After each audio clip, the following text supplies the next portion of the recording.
I don't know why we thought it was a good idea. Maybe it was just the thrill of isolation, the appeal of being completely cut off from the rest of the world. No cell service, no backup, just us and the wilderness. It started as a simple weekend trip, 3 days, 2 nights, deep in a remote canyon in Utah. I was with my 2 closest friends, Matt and Eric, both of whom were experienced backpackers. We had done plenty of hiking trips before, but nothing quite like this. The place we picked was so remote that we had to drive nearly 4 hours on dirt roads just to reach the starting point. From there, it was a full day of hiking down into the gorge, no official trails, just route finding with maps and GPS. We parked the truck on a small turnout, the last point of civilization before the landscape turned into pure, untouched desert. Looking out over the canyon, it was a maze of red rock, narrow slot canyons, and steep cliffs dropping into dry riverbeds. Beautiful but unforgiving. We packed light, bringing only what we absolutely needed. Enough water to last the first day, a filter to collect more from the river, a tent shared between the 3 of us, and basic survival gear. Our plan was simple. Hike down into the gorge, camp near the river, explore for a day, and then hike back out. The descent was brutal. The heat pressed down on us, radiating off the rocks. There was no marked trail, just a vague route we had researched beforehand. Some sections required scrambling down loose rock, and at one point we had to lower our packs with a rope.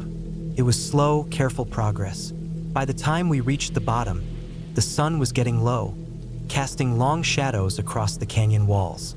We found a flat spot near the river, if you could call it that. It was more of a muddy trickle, but it was enough to filter for drinking water. That first night was uneventful. We ate quickly, exhausted from the hike, and turned in early. The silence in the canyon was almost overwhelming. No distant road noise, no wind rustling trees, just the occasional croak of a frog near the water. I fell asleep fast. The next morning, we woke early to explore.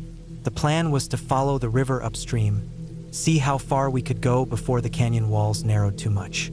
We left most of our gear at camp, just bringing water and snacks. The further we went, the deeper and more enclosed the canyon became. The walls towered above us, smooth and curved from years of erosion. In some places, the space was barely wide enough for us to squeeze through sideways. We had to climb over boulders, wade through waist-deep water, and navigate sections where the footing was slick with algae. It was exactly the kind of adventure we had been looking for, until we found the prints. First, I thought it was nothing, just some animal tracks in the mud near the water's edge. But when I looked closer, my stomach tightened. These weren't deer or coyote tracks. They were human footprints, barefoot. They were fresh. The edges were still crisp, not yet softened by wind or water. Someone had walked this way recently, but there was something off about them. The steps were uneven, almost staggering, like whoever made them was injured or disoriented. I looked at Matt and Eric. They had noticed them too. We didn't say anything, just kept walking, a little more alert now. A mile later, we found something worse. A torn backpack, half buried in the sand. The fabric was shredded like it had been caught on rocks or torn by something. Inside, we found a few scattered items. A crushed water bottle, a tattered sleeping bag, and a small notebook. Flipping through it, most of the pages were filled with scribbled notes. Times, dates, random thoughts. But near the end, the handwriting changed. It became shaky, hurried. The last few entries were nearly illegible, but I could make out some of the words. Underscore something is following me. I hear it at night. Underscore I tried to climb out. Too steep. No way back. Underscore I don't think I'm alone down here. Underscore. That was the last entry. We stood there in silence for a long time. The air felt heavier, the canyon suddenly much smaller. Matt finally broke the silence. We should go back. We turned around, retracing our steps through the canyon. I kept looking over my shoulder, half expecting to see someone or something watching us, but there was nothing, just the quiet, the sound of our own footsteps echoing off the rock walls. By the time we made it back to camp, the sun was already dipping behind the canyon rim. We packed up quickly, deciding to start hiking out immediately. The climb would be hell in the dark, but none of us wanted to spend another night down there. We made it about halfway before we ran into a problem. The route we had taken down, an already sketchy descent over loose rock, was now impossible to climb. The crumbling sandstone had shifted, making it too unstable. Every time we tried to get a foothold, the rocks slid away beneath us. We had to find another way up. That's when we heard it. A low, rasping breath. It was close, too close. I whipped around, scanning the darkening canyon, but I couldn't see anything. The sound came again, from the shadows just beyond our headlamps. We moved fast, stumbling through the canyon, climbing over boulders, scrambling up whatever slopes we could find. I didn't stop to check if something was following. I didn't want to know. We climbed for hours. Every muscle in my body burned, but we didn't stop. Eventually, we found a narrow chute that led up toward the rim. It was steep but climbable. One by one, we clawed our way up, fingers bleeding from gripping sharp rock. When I finally pulled myself over the edge, I collapsed onto the solid ground, gasping for air. We didn't stop, didn't talk, just ran to the truck, threw our gear inside, and sped off down the dirt road, not stopping until we hit pavement. Only then did we look back. The canyon was just a dark void behind us, silent and empty. We never figured out who left those footprints, never found out what happened to the person who wrote that notebook. But sometimes, late at night, I still hear that breath in the back of my mind.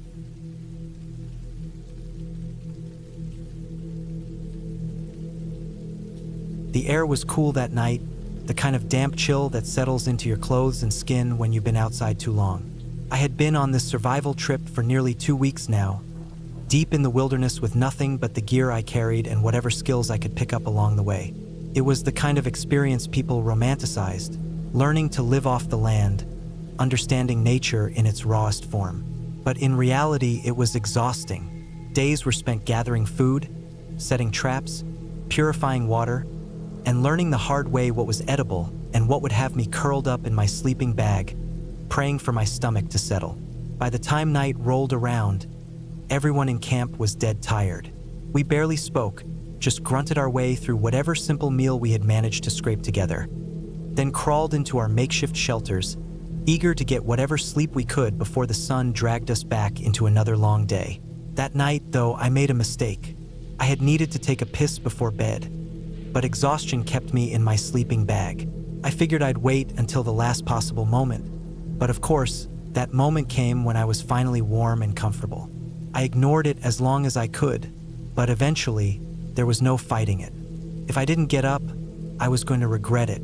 Cursing under my breath, I unzipped my sleeping bag and crawled out into the night. The fire had burned low, just a few glowing embers left in the pit. Most of the others were already snoring, bundled up under whatever covers they had. I didn't bother grabbing a flashlight. I knew the way, and the moon was out, dim but enough to make out basic shapes. The bathroom area was just a designated spot deeper in the woods, far enough from camp to keep things sanitary but close enough to reach without much trouble. I had walked this path dozens of times. It was nothing. Still, as soon as I stepped beyond the faint glow of the dying fire, everything changed. The darkness swallowed me whole. The trees were thick, blocking out what little moonlight there was. It was the kind of pitch black that played tricks on your eyes, making shadows shift and twist in the edges of your vision. The forest around me was alive with sound. Crickets, the occasional distant hoot of an owl, the rustling of unseen creatures moving through the undergrowth. I moved carefully, stepping over roots and ducking under low branches, trusting muscle memory to guide me. I wasn't scared. I told myself that over and over. This was just another walk, nothing different from the ones before it. And then I saw them, 2 glowing yellowish eyes, floating in the darkness about 10 feet ahead of me. Everything inside me locked up. My brain scrambled to make sense of what I was seeing, but nothing clicked. The eyes weren't moving, just staring, unblinking, locked onto me. Adrenaline flooded my system so fast it made my head spin. My breath caught in my throat, my muscles tensed, and every instinct screamed at me to do something. But what? Run? Fight? I had no idea what I was looking at. A coyote? A mountain lion? Something worse? My hand flew to the knife strapped to my belt. It wasn't much, just a basic survival blade, but in that moment, it was the only thing between me and whatever was watching me. My fingers curled around the handle, knuckles white, heart hammering so hard I could hear it in my ears. And then, moo! The sound cut through the silence like a slap. For a second, my brain refused to process it. It was such an absurd, out-of-place noise that it didn't make sense. I stood there, still frozen, staring at those glowing eyes, waiting for something else, something more. Then the figure shifted, stepping forward just enough for the faint moonlight to catch its form. A cow. A fucking cow. The wave of relief that hit me was so strong it nearly knocked me over. My whole body sagged, the fight or flight tension melting away in an instant. My knife was still gripped in my hand, but now it felt ridiculous, like bringing a weapon to a pillow fight. She stood there, big and dumb, probably just as confused by me as I had been by her. Her hide was dark enough that I hadn't seen her body at first, just the eerie glow of her eyes reflecting in the night. She flicked an ear, let out another lazy huff, then took a step forward, sniffing at the air. That was when it really sank in. We weren't as deep in the wilderness as it sometimes felt. There was a farm a few miles away, and she must have wandered down, drawn in by the smell of our campfires. I let out a long breath and forced myself to laugh. Came out shaky, but it was something. My heart was still racing, my body still trying to process the leftover fear, but at least now I wasn't standing there like an idiot, ready to throw down with a cow. I put my knife away, muttered something under my breath about how stupid I was, and finally, went to take that piss. By the time I made it back to camp, the fire had burned down even more, barely a flicker left. The others were still asleep, completely unaware of the ridiculous moment I had just lived through. I crawled back into my sleeping bag, pulling it tight around me. My body was still buzzing, my mind still replaying the moment over and over, but eventually, exhaustion won out. I fell asleep with one final thought in my head. At least it wasn't something worse.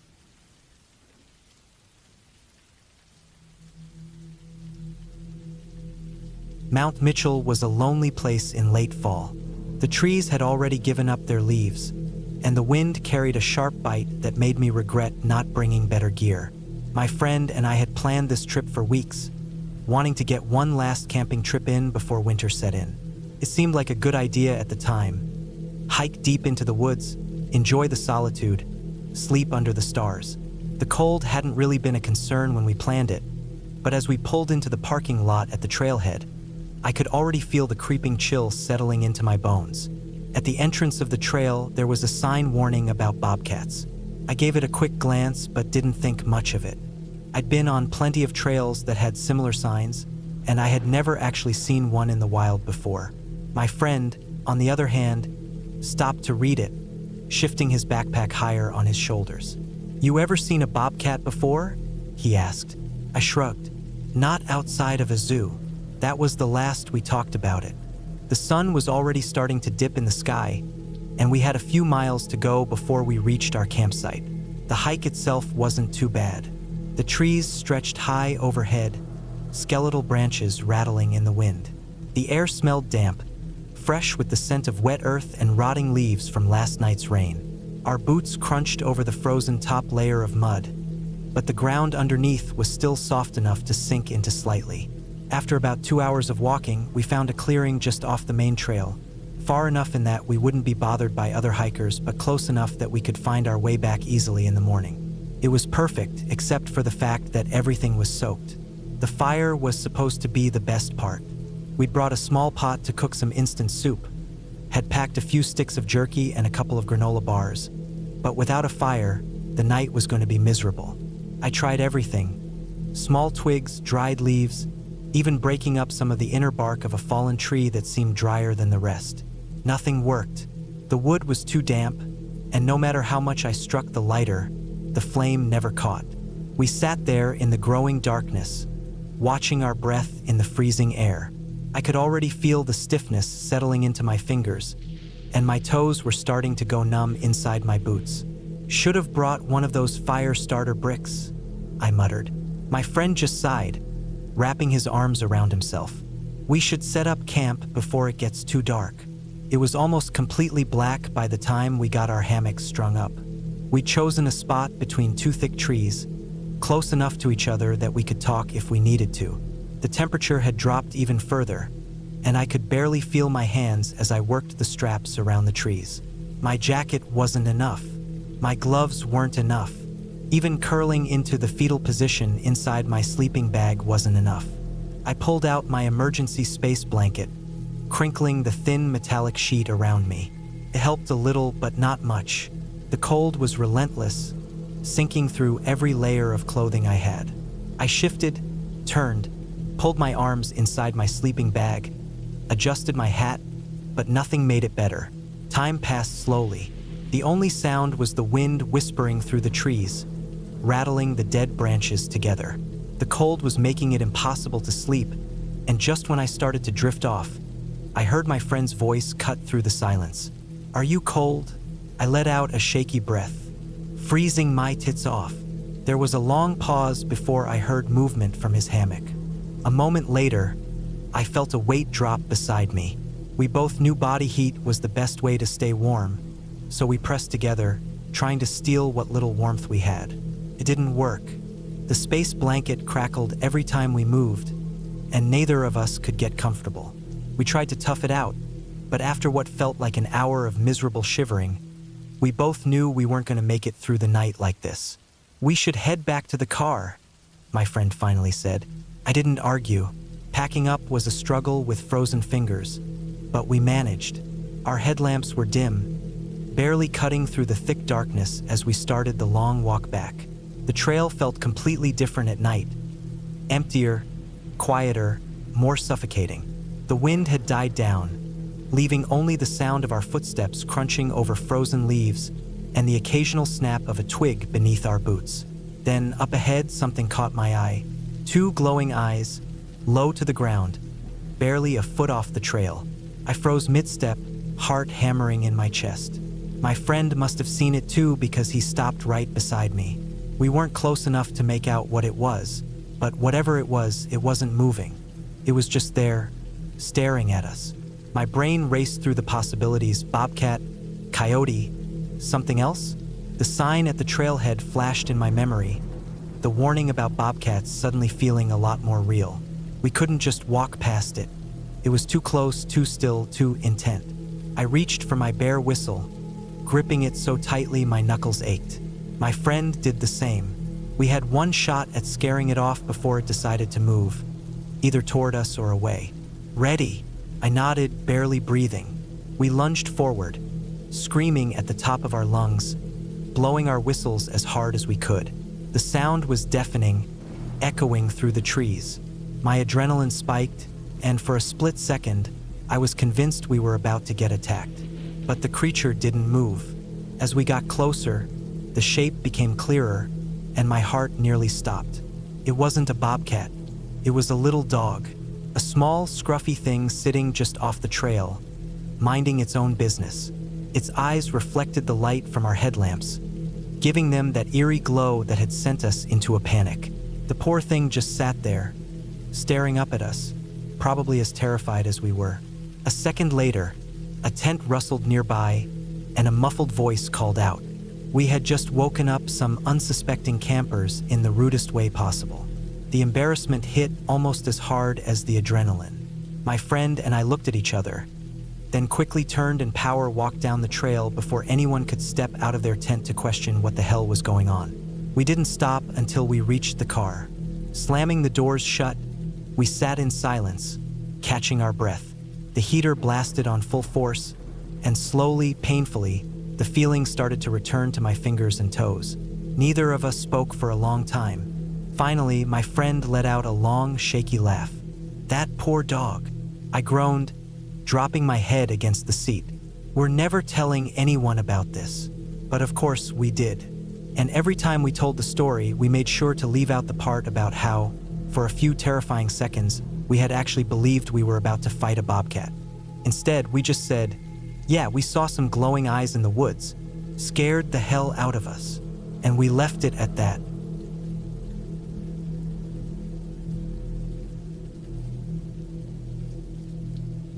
I don't know what we were thinking, camping that close to the house but still far enough into the woods that we felt alone. It wasn't like we hadn't been out there before. My cousin and I had explored those woods 100 times growing up. Half a mile behind my house, through the trees and past the dry creek bed, there was a small clearing, just big enough to set up a tent without having to sleep on too many roots or rocks. It wasn't anything fancy, just a cheap dome tent we set up after school, hauling a few snacks, sleeping bags, and a portable DVD player to keep us entertained. We were both 15, old enough to think we weren't scared of the woods, but young enough to still get a little nervous when the sun went down. The night had started off normal. We built a little fire, roasted some hot dogs, and talked about school, girls, and whatever dumb stuff came to mind. When the fire burned low, we crawled into the tent and zipped it up. It was late summer, humid but not unbearable. Cicadas buzzed in the trees, and the occasional rustling in the brush told us that raccoons or armadillos were moving around nearby. Normal sounds, the kind of things you hear all the time when you live near the woods. Lying in the tent, we propped up the DVD player between us and let the glow from the screen light up the nylon walls. Felt safe in there. The thin fabric made it feel like a real shelter, like nothing could get to us as long as we stayed inside. We weren't even thinking about anything scary, just watching the movie, laughing here and there, lost in our own little world. Then, everything changed. It started suddenly. No warning. Something ran around the tent. Fast. I didn't even have time to react before it was already moving. A blur of motion just outside, circling us in the dark. The sound of rapid footsteps, crunching leaves, brushing against the fabric of the tent. At first, I thought it was an animal, but then I saw the walls of the tent pushing in. Not just one spot, everywhere. Hands. Small hands pressing into the fabric as whatever it was moved around us. The tent caved in slightly with each touch, like multiple people were shoving at it as they ran past. I could see the shape of fingers through the material, stretching the thin fabric inwards before slipping away. My heart stopped. There was no sound except for the footsteps and the heavy breathing. Deep, ragged breaths, as if whatever was outside was running hard but never tiring. I expected to hear laughter if it were kids messing with us. I expected to hear grunts if it were an animal. But there was nothing, just that awful, gasping breath and the relentless circling. It moved fast, faster than anything should have been able to. I tried to count the seconds, but it was impossible. It was too quick, too unpredictable. I felt paralyzed. My cousin wasn't moving either. I could hear his breathing, shallow and controlled, like he was trying not to make a sound. I wanted to grab the flashlight, but I was afraid. Afraid of what I'd see if I lit up the walls. Afraid that if I moved, whatever was out there would stop running and start something else. It lasted for 2 minutes, maybe less. Felt like an hour. Then, just as suddenly as it started, it stopped. No fading footsteps, no retreating movement, just silence. I stared at the walls of the tent, waiting. My ears were ringing from how hard my heart was pounding. Nothing moved. The night sounds hadn't come back yet. No cicadas, no wind, just a dead, empty stillness. We didn't move, didn't even whisper. We just laid there, eyes wide open, listening. Waiting for something else to happen. But nothing did. Not for the rest of the night. At some point, I must have fallen asleep, or maybe my brain just shut off from exhaustion. When the first light of dawn seeped through the fabric, I sat up so fast I nearly smacked my head on the tent ceiling. My cousin was already awake, staring at me. Neither of us spoke. We didn't need to. We both knew we weren't staying another second out there. Unzipping the tent felt like exposing ourselves, but in the daylight, the woods looked normal again. No signs of anything strange. No footprints, no broken branches, no indication that anything had been there. And yet, something had. I knew it. We packed up in record time, stuffing our things into our bags without even folding them properly. The whole walk back, I kept looking over my shoulder, expecting to see something standing just beyond the trees, watching. We never camped out there again. I don't know what it was. I've thought about it 100 times since then, trying to make sense of it. It wasn't a hog. Hogs don't move like that. They don't run in perfect circles around a tent, pressing their snouts or hooves against the walls. It wasn't a bear either. Bears don't breathe like that, and they sure as hell don't move that fast. Could it have been people? Maybe. But why? Who would be out in the middle of the woods at midnight, running circles around two kids' tent without making a sound other than their breathing? I don't have an answer. All I know is that I'll never forget the way it felt, lying there in the dark, too scared to move, too scared to even breathe, listening to something sprint around us like it was playing a game we didn't understand. And whatever it wasn't playing fair.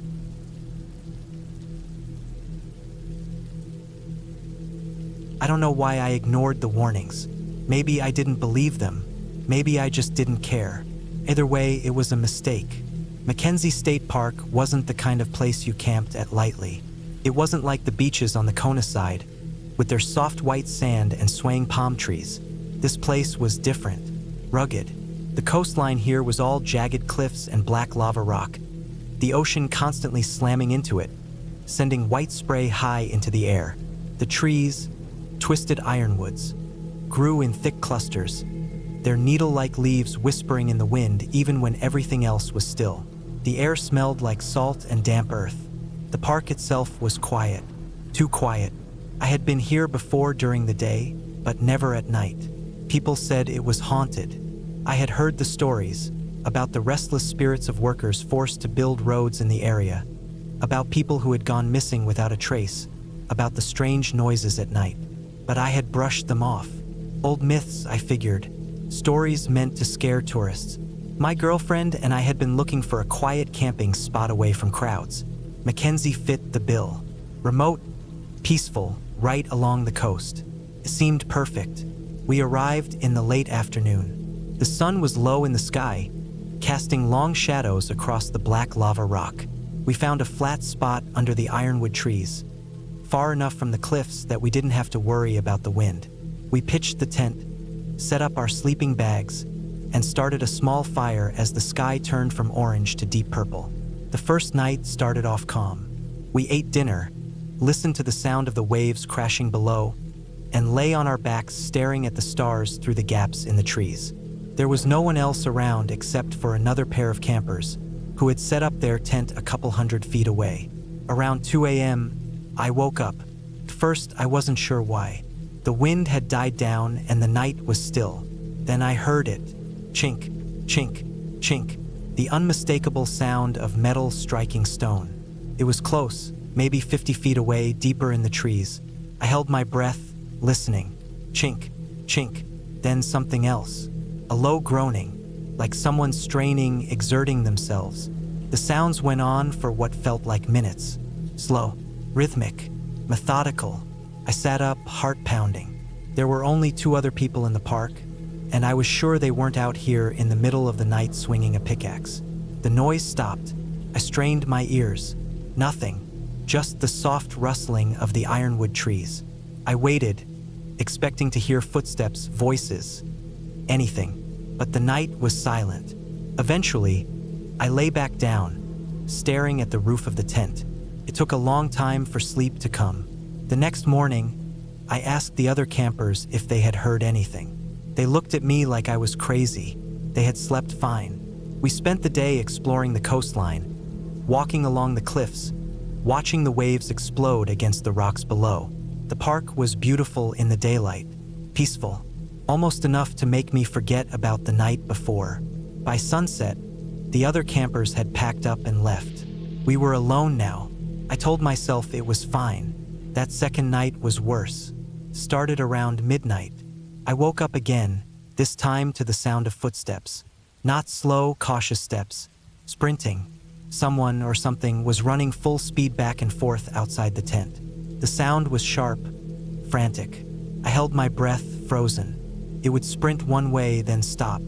A few seconds of silence, then sprint back. over and over. I turned on my flashlight. The second the beam hit the tent walls, the running stopped.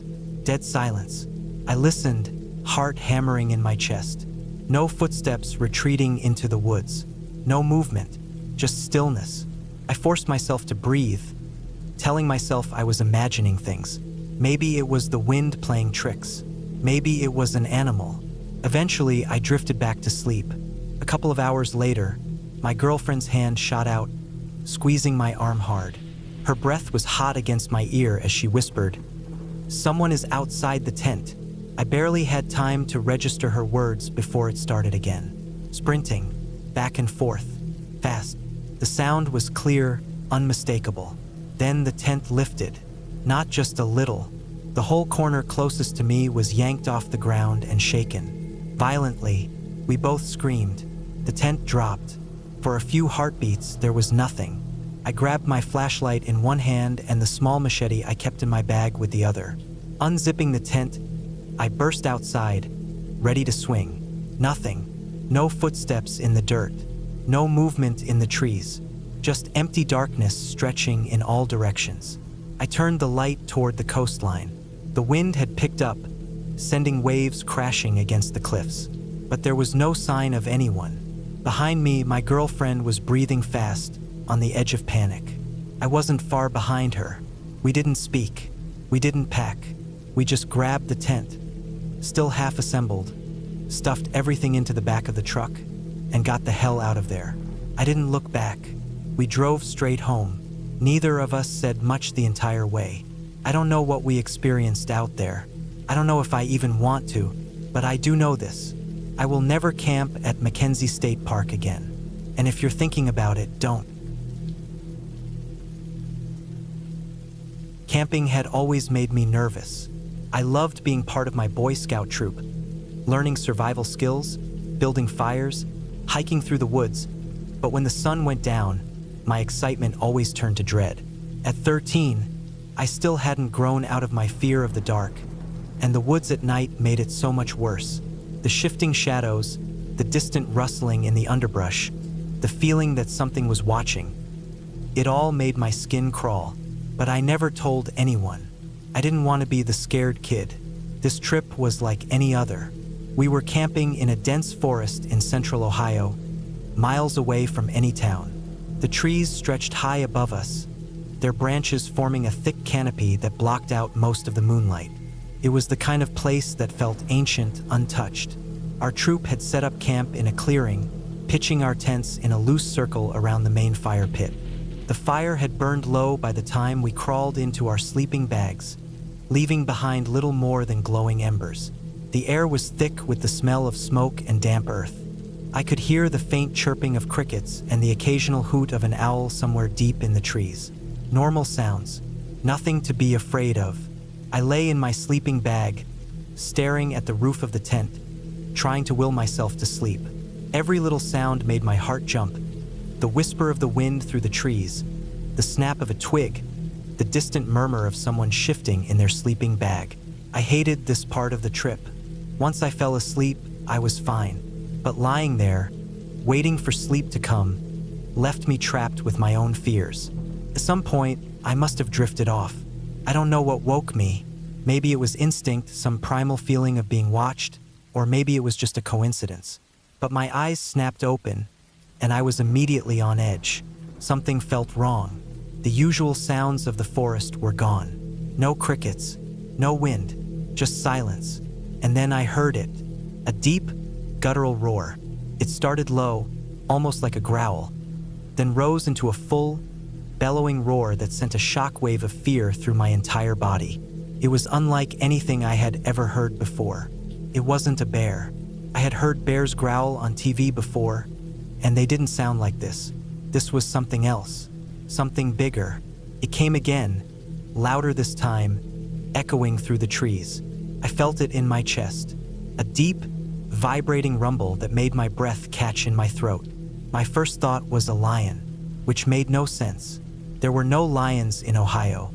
I lay completely still, too afraid to move, barely breathing. My fingers curled into the fabric of my sleeping bag as if that thin layer of nylon could somehow protect me. My mind raced through every possibility. Had I imagined it? Was it some kind of trick? But then it came again, closer this time, cutting through the night like a blade. The other scouts must have heard it. Someone had to be awake, lying in their tents, just as scared as I was. But no one made a sound. No hushed whispers. No shifting in sleeping bags. Nothing. I squeezed my eyes shut, my heart pounding so hard I thought it would wake the others. The roars continued, spaced out, as if whatever was making them was pacing through the forest. They seemed to move, sometimes sounding closer, sometimes further away. It was impossible to tell exactly where they were coming from. I kept waiting for someone, our scoutmaster, one of the older kids, to do something, to check outside, to say something, to let me know I wasn't alone in my fear. But there was nothing, just the roaring, the silence in between, and my own racing thoughts. I don't know how long it lasted. 30 minutes? An hour? Felt like an eternity. Eventually, the roaring stopped. Just stopped. The silence stretched on, long and empty. I didn't move. I stayed curled in my sleeping bag, waiting, listening.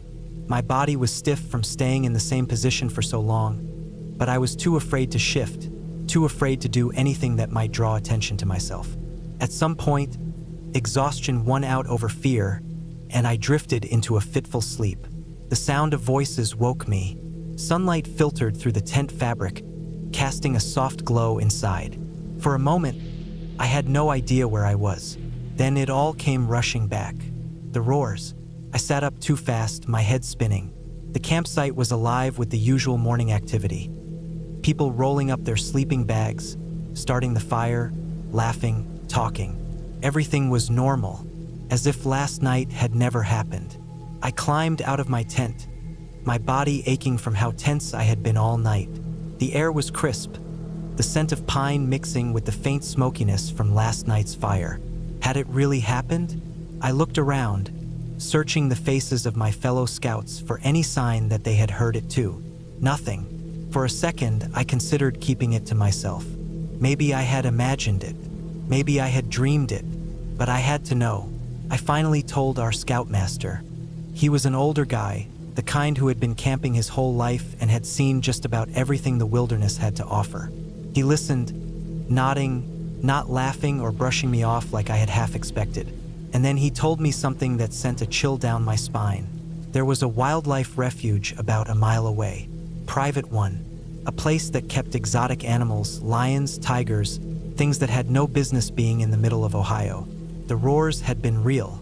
A lion, tiger, something massive and wild and just on the other side of the trees. I didn't know whether to feel relieved or more terrified. Over the years, I would tell this story to a few people. Most didn't believe me. "There aren't lions in Ohio," they'd say. "You must have imagined it." And maybe I would have started to doubt myself too, if it weren't for what happened years later.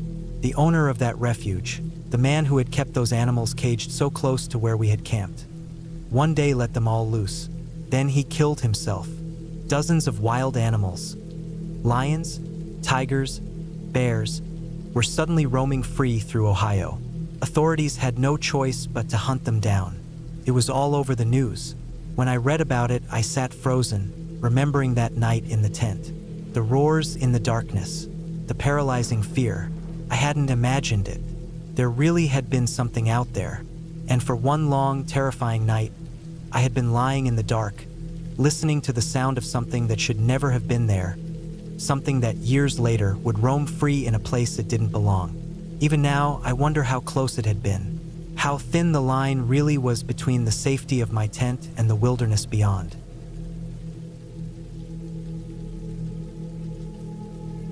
I don't know why I agreed to go on that trip. Maybe I just wanted to get away for a while, to clear my head, to remind myself that there was more to life than the routine I was stuck in. My friend had been the one to suggest it. An overnight camping trip, deep in the woods, far from any towns, any roads, or any other people. Just nature, just quiet, just us. We packed light, tent, sleeping bags, enough food for a night, a couple of headlamps, and a fire starter kit. The location he chose was remote, deep in a stretch of forest neither of us had explored before. It was a long hike to get there, and we had to leave our car at a pull-off near the base of the hills. From there, we hiked miles along an old, overgrown logging road before veering off into the woods to find the spot my friend had read about online. Some clearing near a ravine with a great view of the sky. It was already late afternoon when we arrived. The clearing was smaller than I expected, just a patch of flat ground surrounded by thick woods, right at the edge of a steep drop-off. Below, a dry riverbed twisted through the ravine, filled with boulders and fallen trees. The walls of the ravine were steep, covered in thick brush and loose dirt. It looked climbable, but barely. We set up camp quickly. The air was already cooling, and the light was starting to shift. We laid out our sleeping bags, gathered some firewood, and got a small fire going before dark. The whole time, I had this strange feeling, not fear, not exactly, but unease. Something about the place felt off. Maybe it was the silence. The forest was quiet, too quiet. No birds, no insects, no rustling of small animals in the underbrush, just the wind moving through the trees. We ate in silence, sitting by the fire, watching the sky turn dark. The stars came out, bright and clear in a way you only see when you're miles from civilization. I tried to enjoy it. I tried to shake the feeling that something wasn't right, but it stuck with me. The shadows beyond the firelight felt darker than they should have been. The woods felt heavier, like they were pressing in around us. And then, just as I was starting to convince myself it was all in my head, I heard something, a sound from the ravine. It was faint, but distinct. The sound of something moving over loose dirt and rocks, something heavy. Not the wind, not a small animal. It was something with weight, shifting its way up the side of the ravine. I tensed, staring into the darkness. The fire didn't reach the edge of the clearing, and beyond that, it was pitch black. I couldn't see anything, but I could hear it. Slow, deliberate movement, not the chaotic scrambling of a deer or a raccoon. Something was climbing up from the riverbed below, something that didn't belong out there. I grabbed my headlamp and switched it on, shining the beam toward the ravine. The trees and brush cast long, tangled shadows. I scanned the slope, my heart hammering. Nothing. The sound had stopped. For a long time, I stood there, staring, listening. The fire crackled behind me. My own breathing sounded too loud. But the sound, whatever had been climbing, was gone. I told myself it had been an animal. Maybe a coyote or a mountain lion. Maybe it had seen our fire and decided to back off. That's what I told myself. But I didn't really believe it. The rest of the night was tense. I barely slept. Every time the fire popped, every time the wind shifted the branches, I jolted awake, listening, waiting. But nothing else happened. No more sounds, no more movement. By dawn, I was exhausted. I packed my things quickly, eager to get out of there. My friend seemed less bothered, but he didn't argue when I said I wanted to leave.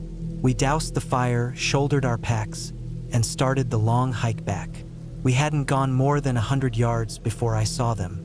Tracks, not animal tracks, human, deep prints in the dirt, leading from the edge of the ravine straight into our campsite. There hadn't been any footprints the night before. I was sure of it, but now, clear as day, they were there, fresh, distinct, spaced too far apart for a casual walk. They were the prints of someone who had moved quickly, someone who had been watching. And then, just as suddenly as they appeared, they were gone. The last set of prints stopped near where I had been sleeping, as if whoever made them had stood there for a long time, just watching. There were no tracks leading away. It was like they had just vanished.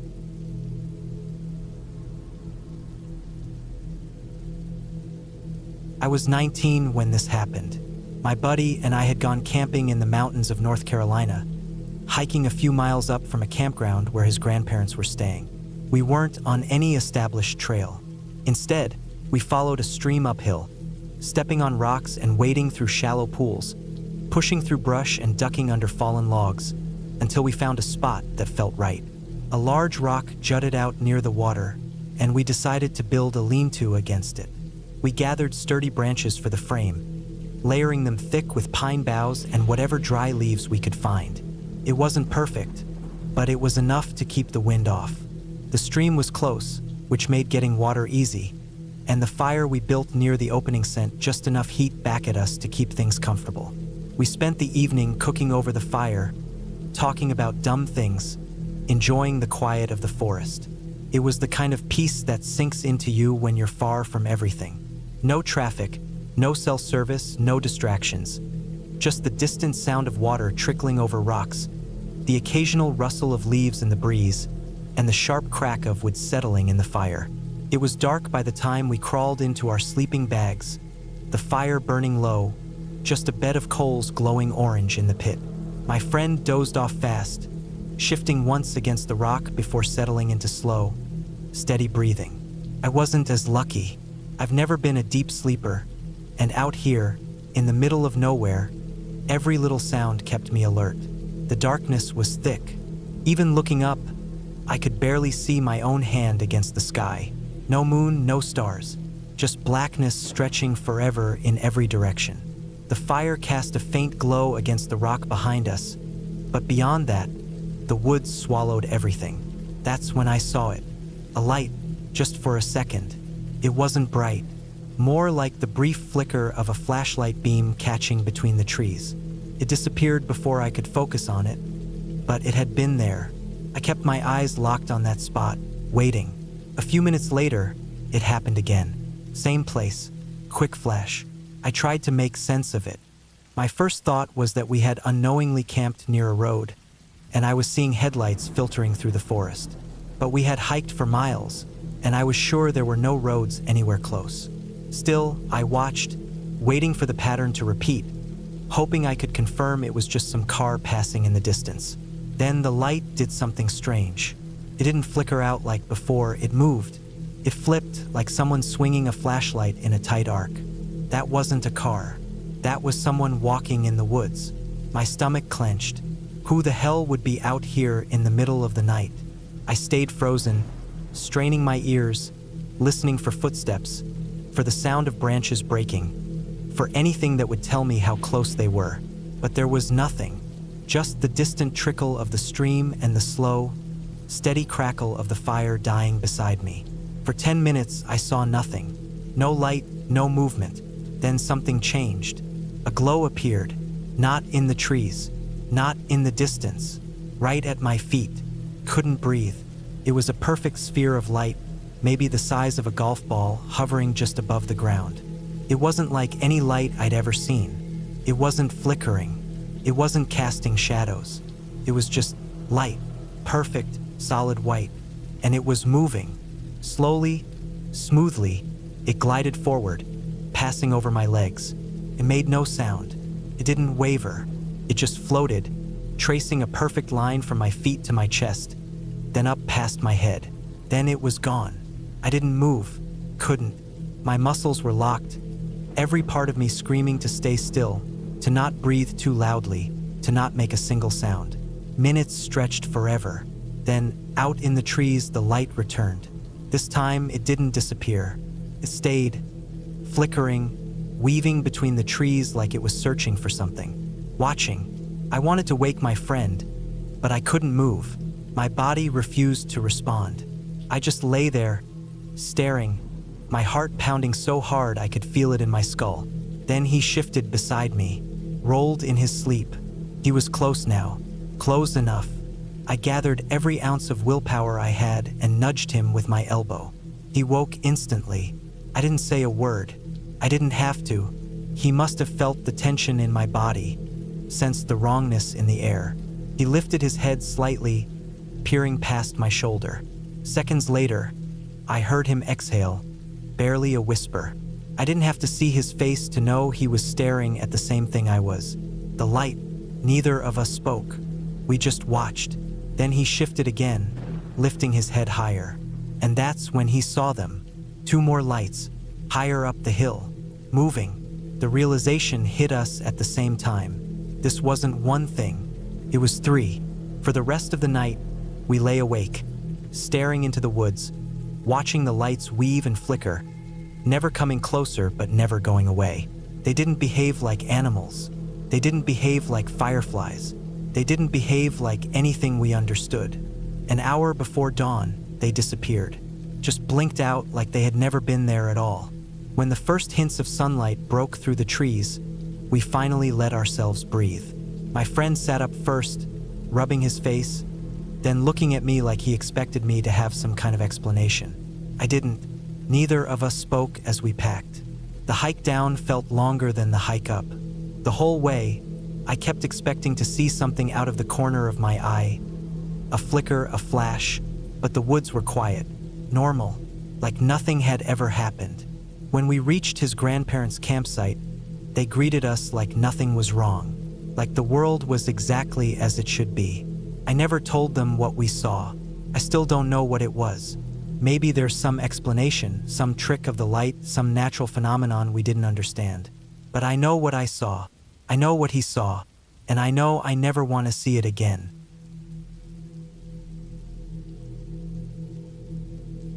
I don't know why we chose that spot.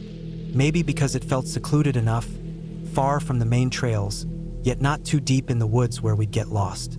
Maybe because we were tired after hiking all day, and when we came across that dry riverbed, it seemed like an easy place to set up camp. But looking back, I know we should have kept walking. The place itself wasn't particularly eerie at first glance. Just a long, winding strip of dry, packed earth, lined with large boulders and fallen trees. The kind of place that was probably a steady flow of water in the spring, but now sat empty in the late summer heat. The forest around it was dense, towering pines and thick underbrush forming a solid wall on either side.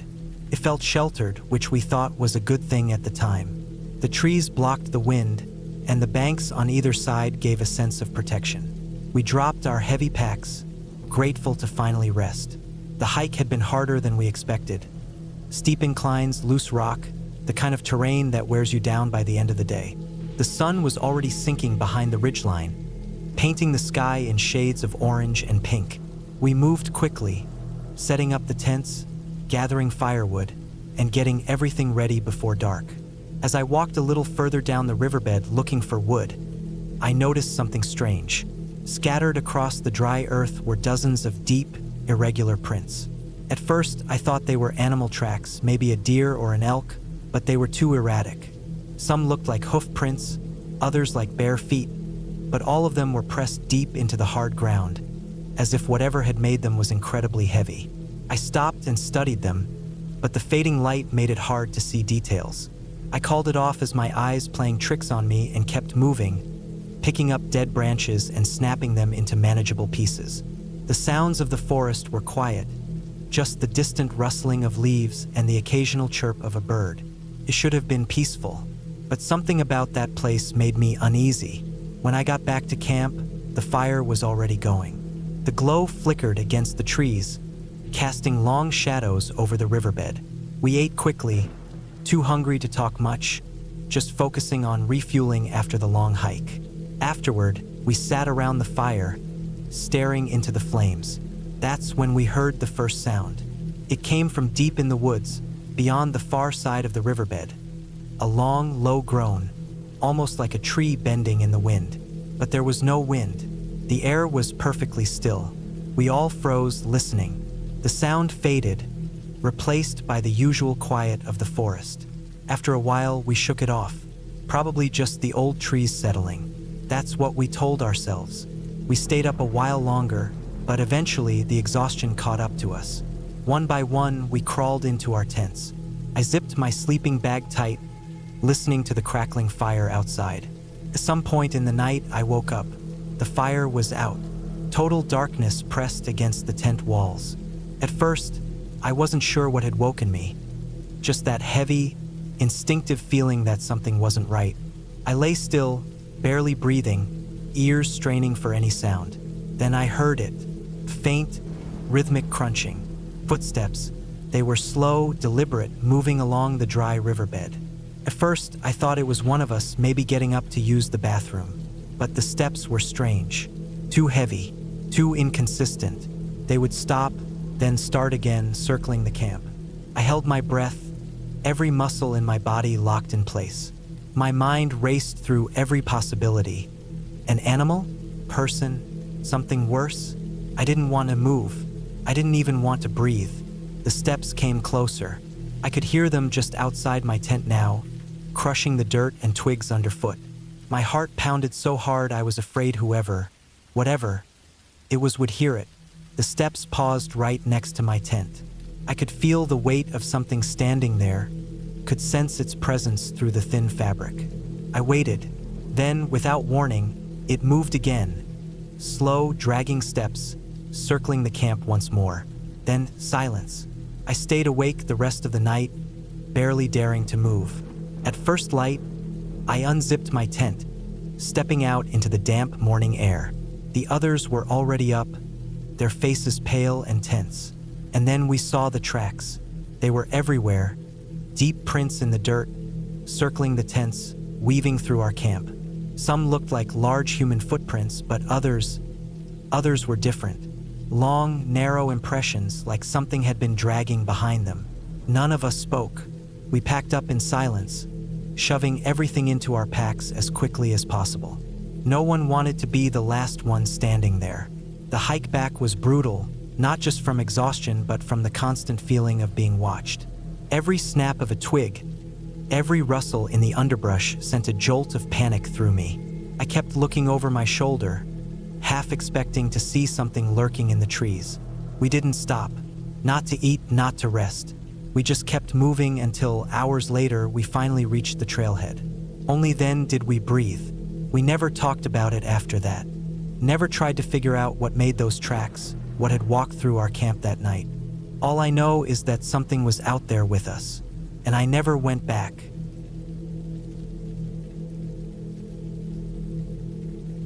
I don't think I really understood what fear felt like until that night. The kind of fear that keeps you frozen in place, muscles locked, heartbeat hammering against your ribs.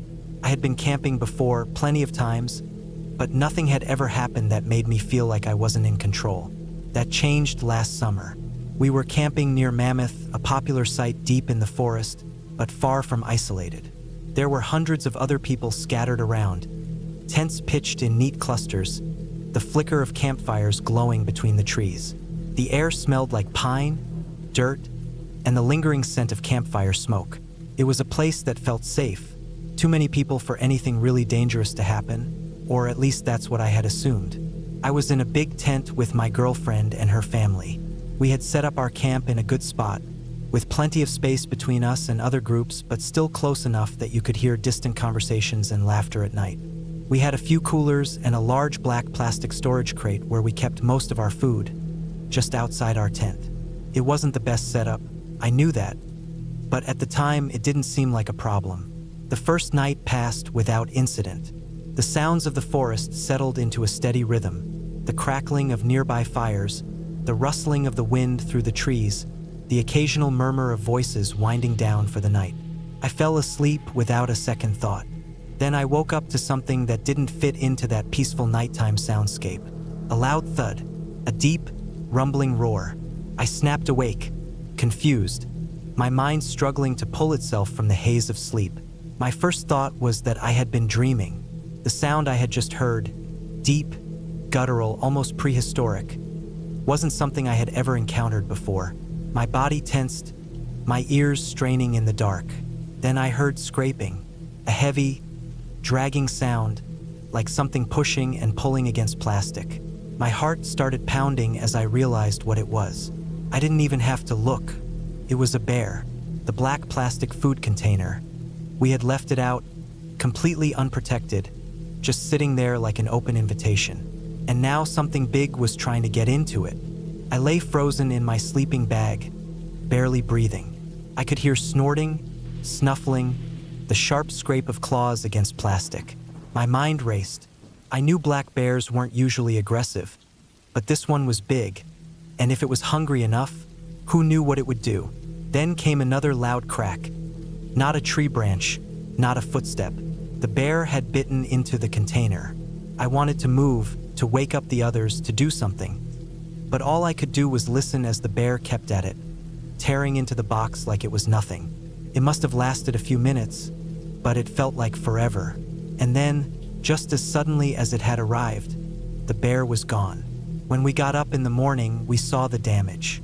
The plastic container, torn open, huge bite marks sunken into the thick material, deep claw marks raked across the side. The food inside had been pulled out, scattered, some of it completely gone.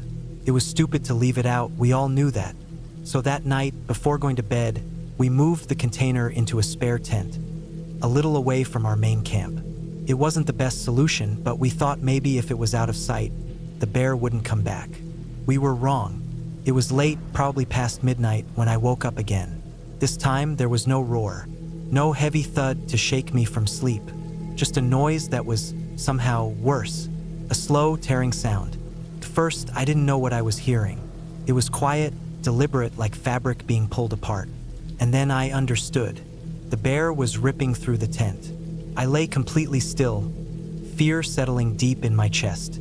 I could hear sniffing, the huff of breath, the low, heavy movements just beyond our tent walls. It was closer than last night.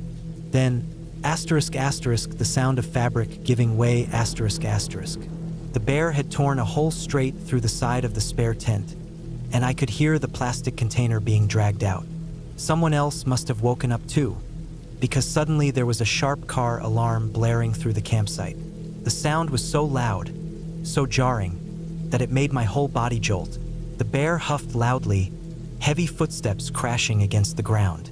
I could hear it retreating, the rustling of bushes, the snap of branches breaking under its weight.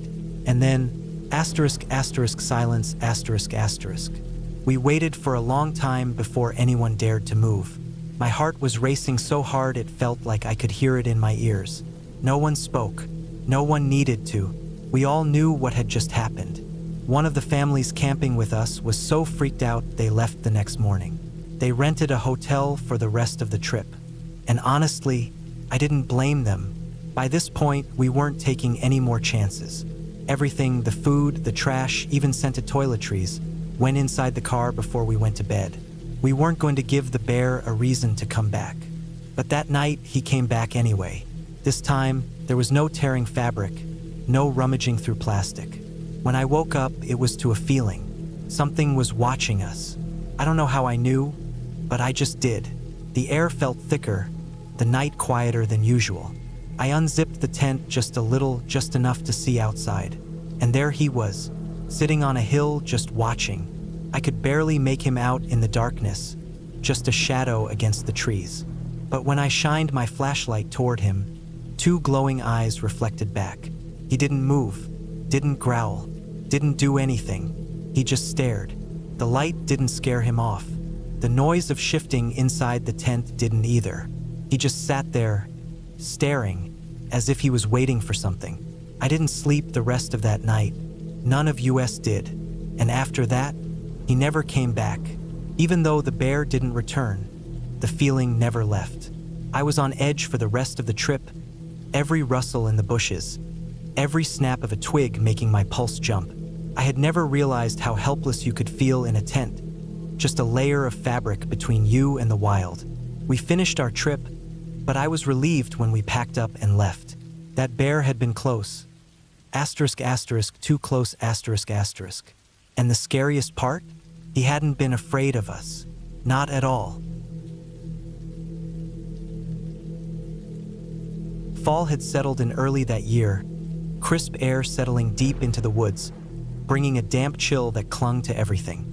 The leaves had already turned, carpeting the forest floor in red, yellow, and brown.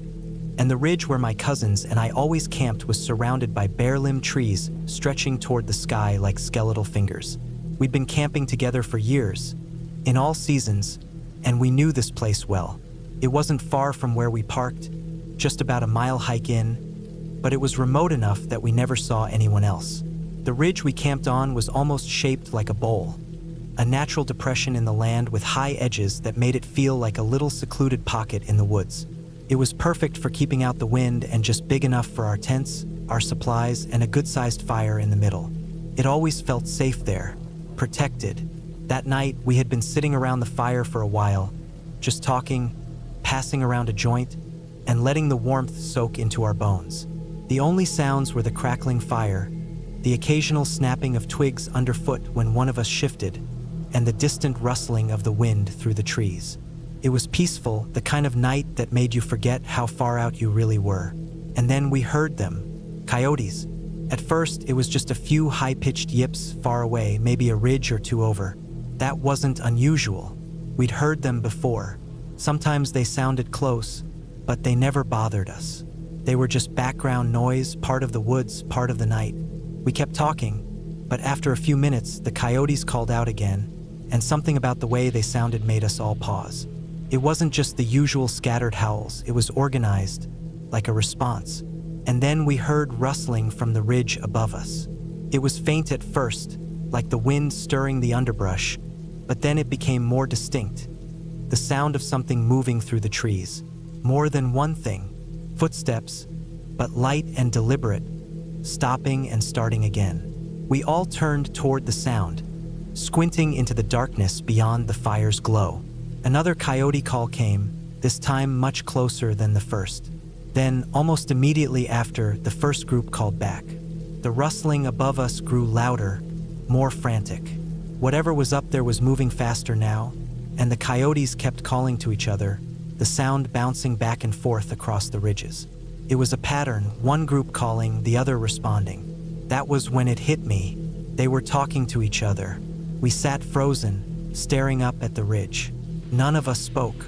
The only sound was the wind shifting through the trees, the fire popping, and those distant, eerie howls. My cousin, who had been sitting with his back to his tent, reached behind him without a word, his hand closing around his gun. A big mag light sat next to it, and he grabbed that too. He stood slowly, stepping just to the edge of the firelight, and then he clicked the flashlight on and aimed it up toward the ridge. Eyes everywhere, a dozen pairs, maybe more, glowing in the beam of his flashlight. Not moving, not scattering, just watching.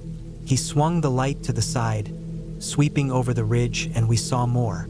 And then he turned it the other way. More eyes. They weren't just above us, they were all around us. At least 3 dozen coyotes, the biggest pack I had ever seen. I don't know how long we stood there, staring back at them, but the longer I looked, the more unsettling it became. Coyotes were scavengers.